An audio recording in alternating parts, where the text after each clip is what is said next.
In a sealed ECOA meeting in Accra, President Ibrahim Traore was handed a classified letter signed by 5 African generals. It ordered him to stand down, rejoin French security cooperation, and cease destabilizing the region. Everyone expected him to fold.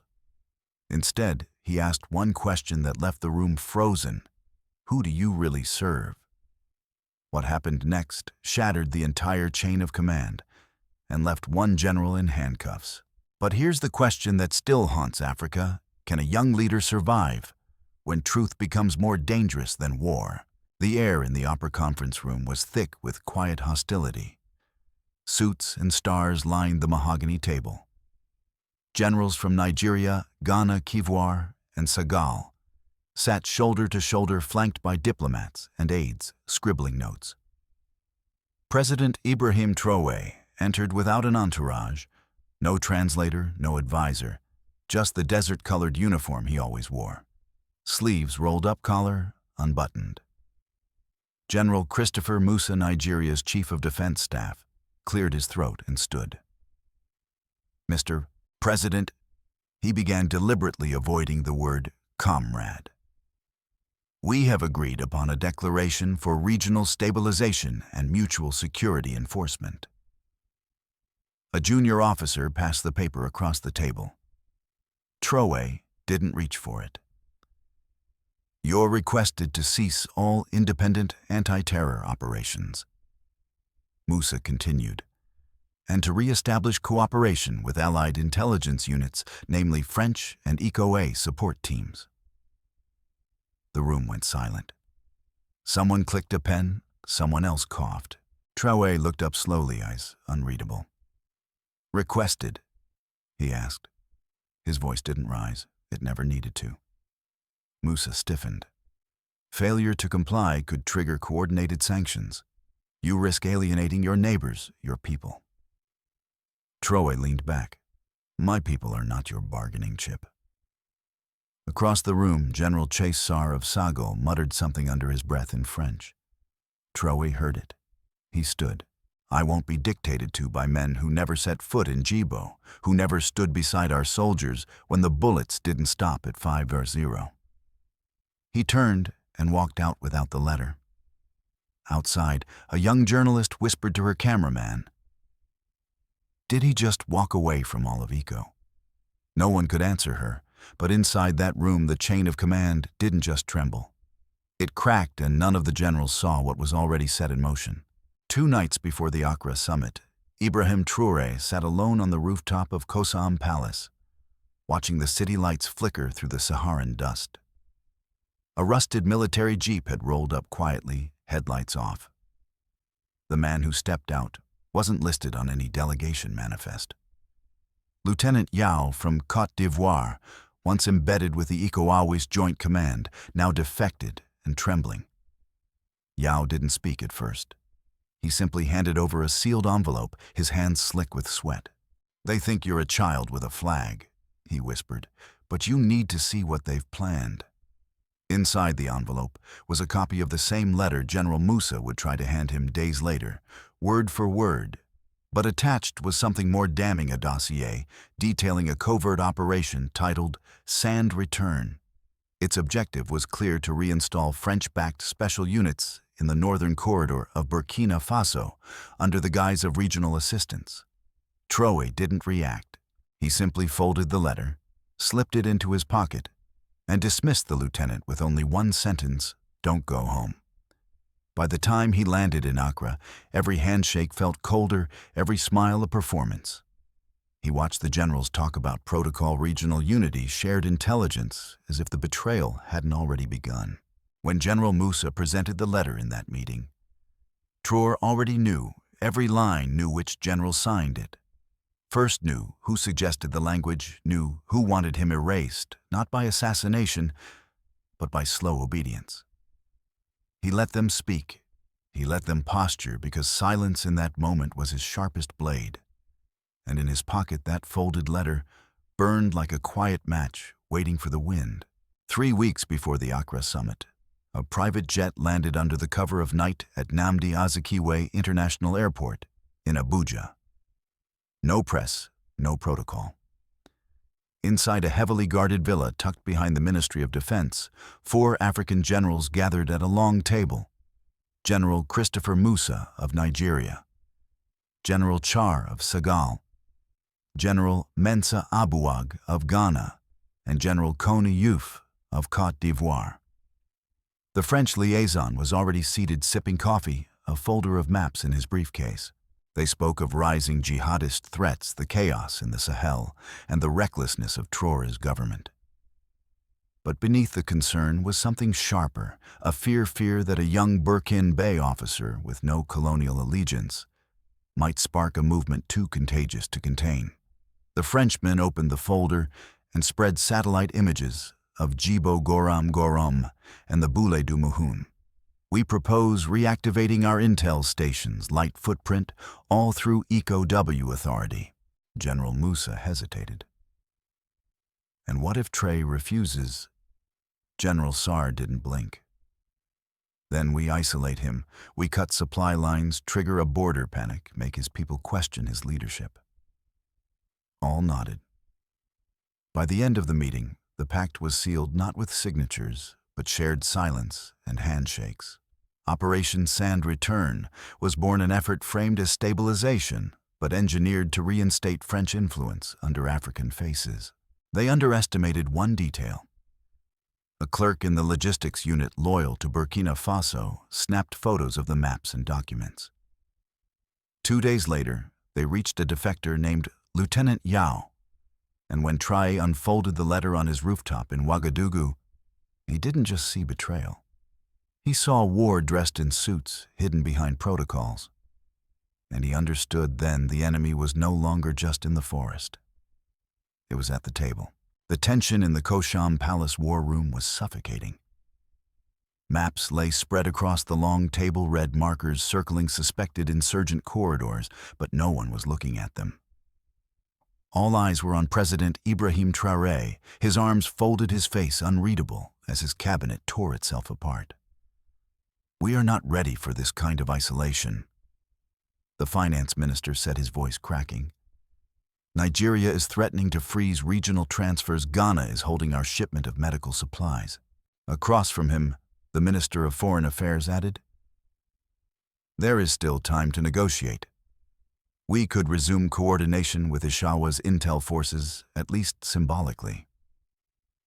The room fell silent as Minister of Interior Hamidou Ouedraogo stood. Cameras had been allowed to film this meeting for transparency, a choice Traoré had insisted on. Ouedraogo faced the cameras, removed his lapel pin, and said, "This man is leading us into chaos. He is too young, too radical. Burkina Faso will be left in ruins." He placed the pin on the table, turned, and walked out. The room stayed quiet. One by one, eyes turned to Traoré. He didn't flinch, didn't argue.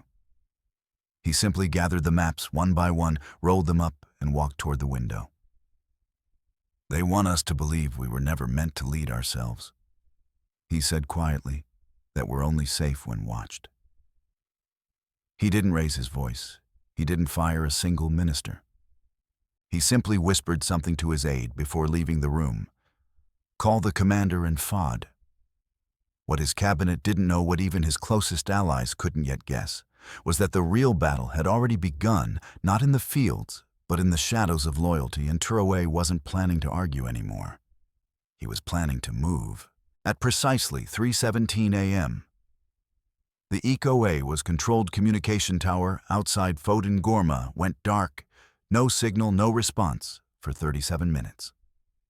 The command base vanished from the grid. By sunrise, whispers were spreading in Ouagadougou's intelligence corridors. Captain Rwamba, head of Traoré's field intelligence unit, burst into the situation room holding a decoded intercept. It wasn't a technical failure, she said, dropping the transcript on the table. They were told to disband, they didn't. The order had come from ECOWA's high command, cloaked as a routine reallocation of forces. But the unit stationed there, composed mostly of Burkinabe loyalists, refused. And now, they had gone silent. By noon, satellite imagery confirmed what no one wanted to say out loud. The base hadn't just gone offline. It had changed hands. The Burkina soldiers had seized it and radioed to 3 other outposts with a single phrase, "Faso will not kneel." Even more surprising, 2 garrisons in eastern Ghana and northern Benin responded with coded affirmations. Traoré's stance was catching fire beyond the borders. Inside the Kosaman Palace, Traoré studied the map quietly. "How many are with them?" he asked. 2 full platoons, maybe more, and civilian militias are offering supplies." He didn't smile, but he didn't flinch either. He simply circled the silent base with a red marker. "This is not rebellion," he said. "It's a return." Then he turned to Captain Rowe and said something that changed the course of the week. "Do not recall them. Do not correct them. Just listen." The chain of command wasn't just cracking now. It was splintering, and for the first time, it wasn't Traoré pulling the strings. It was the people who had nothing left to lose. The rain hit the windows of Kosan Palace in sharp, erratic bursts. It was just past midnight when President Traoré summoned only 6 people to the war room. No secretaries, no press, no aides. Just those who had security clearance and something to lose. On the table lay a manila folder thick with satellite printouts and digital intercepts. At the top was one named Colonel Ibrahim Traore's former instructor, one of the most decorated men in the Burkina Armed Forces, and until last week, the liaison for regional military coordination. Captain Raomba's voice was cold as she briefed the room. "We traced the leak to a shared encrypted server routed through the French embassy. The IP was masked, but we triangulated its access points." She turned the screen. The footage showed Doumbia entering the embassy in civilian clothes, twice without clearance. Then came the final blow, a recovered message fragment, a satellite image of troop movement near Djibo, marked in French and time-stamped 36 hours before the ECOA letter was ever drafted. Traoré didn't say a word. He looked at the image, then at the encrypted phone recovered from Doumbia's private quarters, its SIM card missing, its history wiped clean, except for one message draft never sent. He suspects nothing yet. General Zongo, head of the Presidential Guard, slammed his fist on the table. "We trained with him, ate with him." Traoré's reply was quiet and still. "He fed us to those who want our bones as bargaining chips." Without raising his voice, Traoré signed an order. Doumbia was to be arrested before dawn. No press, no trial, not yet. And in that moment, the war outside paused because the real war had stepped inside, and now trust was a battlefield too. The sun had barely touched the rooftops of Ouagadougou when every radio frequency television channel and live stream app lit up with the same feed. President Ibrahim Traoré stood alone on a plain platform outside Kosan Palace. No flags, no guards, just the cracked concrete beneath his boots and a microphone that carried across a continent. His voice was calm, stripped of any ceremonial tone. "I speak today not as a soldier, but as a son of this land. They say we are rebels, that we have strayed from order, but let me be clear, we are not rebels. We are reclaiming our soil." His eyes didn't blink, his hands never moved. "For too long, decisions about our future have been made in rooms we're not allowed to enter, signed in languages we don't speak, and enforced by uniforms we didn't approve." He leaned forward slightly. "We will not bow to chains wrapped in treaties. We will not trade our dignity for borrowed peace. This is our last stand, and we stand together."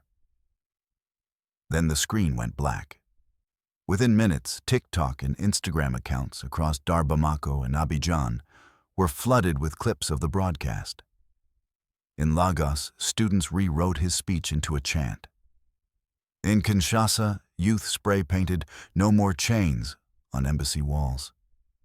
Something had ignited, but in dusty military compounds from Accra to Abuja, the broadcast hit differently. General Musa watched it in silence, his jaw clenched. He turned to his aide. "He's forcing our hand. Draft the options." In the French embassy in Niamey, a coded message was sent. Phase 2 begins now. Traoré had lit a match, but the room he stood in was soaked with fuel, and every general was now deciding who burns first. Just after 1:00 a.m., black jeeps with no plates rolled down the cracked streets of Ouagadougou. Their lights were off, engines barely hummed. Inside Traoré's elite unit, Group M Security Presidential moved with surgical precision. The target, a private compound on the edge of Zone du Bois, a place not listed on any government ledger but well known to intelligence operatives. Inside the compound, 4 generals, 2 Boran, 1 Ghanaian, and 1 from Côte d'Ivoire, sat hunched over maps, encrypted tablets glowing. They weren't supposed to be meeting. They weren't supposed to be in Burkina Faso. The door exploded open, no warning, no compromise. Camera drones had been deployed moments before, hidden on balconies and in light fixtures. Everything was being recorded, every shout, every look of panic, every command denied. General Yakuba Dio reached for his sidearm. He never made it. A steel boot slammed his wrist to the table. "You've just broken every protocol," roared General Mensa Abouag, his face red, sweat beading. President Traoré stepped into the room, calm, slow. "So did they," he said, nodding toward the cameras. "The only difference is I'm not hiding anymore." "You're destroying regional unity," someone shouted. Traoré shook his head. "I'm destroying the illusion that unity was ever ours to control." He paused. "Let the people decide the next protocol." The feed was transmitted quietly at first, then virally across West African military forums, news outlets, even WhatsApp chains. By sunrise, everyone had seen it. 4 generals detained without bloodshed, the youngest head of state in Africa, standing in a room of old war dogs and not blinking. In that moment, something shifted. It wasn't just a raid. It was a rewrite. And now every man in uniform had to ask, whose orders do I follow now? By midday, the footage had leaked first through an anonymous telegram channel, then on Al Jazeera, then across every major African news outlet. Grainy at first, then crystal clear. 4 generals' hands, raised faces, pale, surrounded by Traoré's elite forces. The cameras didn't shake. The audio didn't stutter. Every word, every accusation, every calm reply from Traoré played like a documentary, unedited and raw. The continent erupted. In Dakar, Senegal's youth flooded the streets waving Burkinabe flags. President Macky Sall's office released a cautious statement. "We stand with those who stand for sovereignty." Guinea-Bissau's Transitional Council went further, calling Traoré's actions necessary corrections. But in Abuja and Accra, the mood turned venomous. Nigeria's foreign ministry called it an attack on regional military unity and immediately withdrew its ambassador from Ouagadougou. Ghana followed within hours. ECOWA's emergency lines buzzed non-stop, its leadership paralyzed by the split. Inside a dark room in the French embassy in Ouagadougou, a diplomat smashed his phone against the wall. France issued no public statement, but internal chatter revealed unease. The chain of influence they had so carefully built was unraveling. And then came the unexpected call. U.S. diplomats requested an immediate closed-door session with Traoré's inner circle. The language was careful, not confrontational, curious. "Washington sees movement," one American envoy said. "We don't like chaos, but we understand history when we see it unfold." In Kosam Palace, Traoré read each headline in silence. His aide leaned in voice barely above a whisper, "You've broken the chain." Traoré shook his head. "No, the chain broke itself. I just stopped pretending it was still holding." But outside the gates, one question rang louder than before. If the old order has fallen, what rises next? The ink was still wet when Traoré signed the final directive effective immediately. All foreign military advisory roles in Burkina Faso were to be dissolved, no exceptions, no extensions. The new doctrine was lean sharp, written in the language of sovereignty. It outlined a self-reliant force built from the ground-up community brigades, rural defense networks, and a reshaped command structure where loyalty to the people outranked foreign credentials. The announcement was made without fanfare, no drums, no parades, just a PDF posted to the government's secure site, followed by a single-line statement from the presidency. "We will walk forward alone, if we must." Later that evening, Traoré stepped out onto the empty military parade ground behind Kosam Palace. Dust curled around his boots as he moved across cracked concrete. The ghosts of formations once drilled under foreign orders, lingering in the silence. He stopped near the faded reviewing stand, looked out across the barren space, and spoke softly to no one in particular. "Freedom has no script," he said, "only sacrifice." The wind carried his words past the walls out into the city where children played barefoot and mothers listened to transistor radios that buzzed with static and revolution. In universities from Nairobi to Bamako, students debated him. In barracks from Kukri to Juba, soldiers whispered his name, not with certainty but with curiosity. A leader without permission, a general without age, a voice louder than his rank. But beneath all the speculation, beneath the policy shifts and diplomatic maneuvers, one question pulsed through the continent like a drum beat under the skin. What happens when a young man with a question becomes more powerful than an old man with a gun? No one had the answer yet. But everyone knew they'd have to choose sides soon. If this story moved, you don't just scroll. Hit that like button to show support for real leadership. Subscribe for more powerful untold stories from Africa and beyond. And drop a comment below. Do you stand with Tro or the old command? Turn on notifications so you never miss what they don't want you to see. The next chapter is coming. Will you be ready?